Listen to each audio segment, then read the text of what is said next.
coming today. Please join us in the closing prayer. Dear God, we thank you for the USA.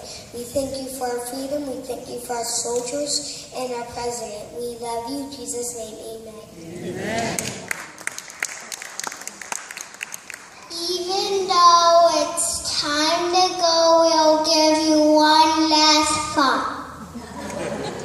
Take pride in our country. We can be strong. We can be heard. God bless the USA.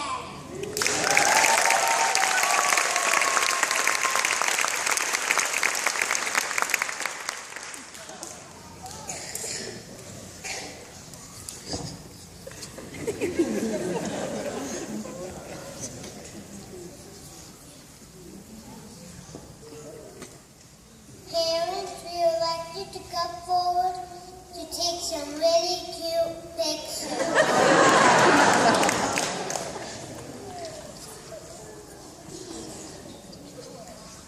We thank you, our special teachers, for helping us.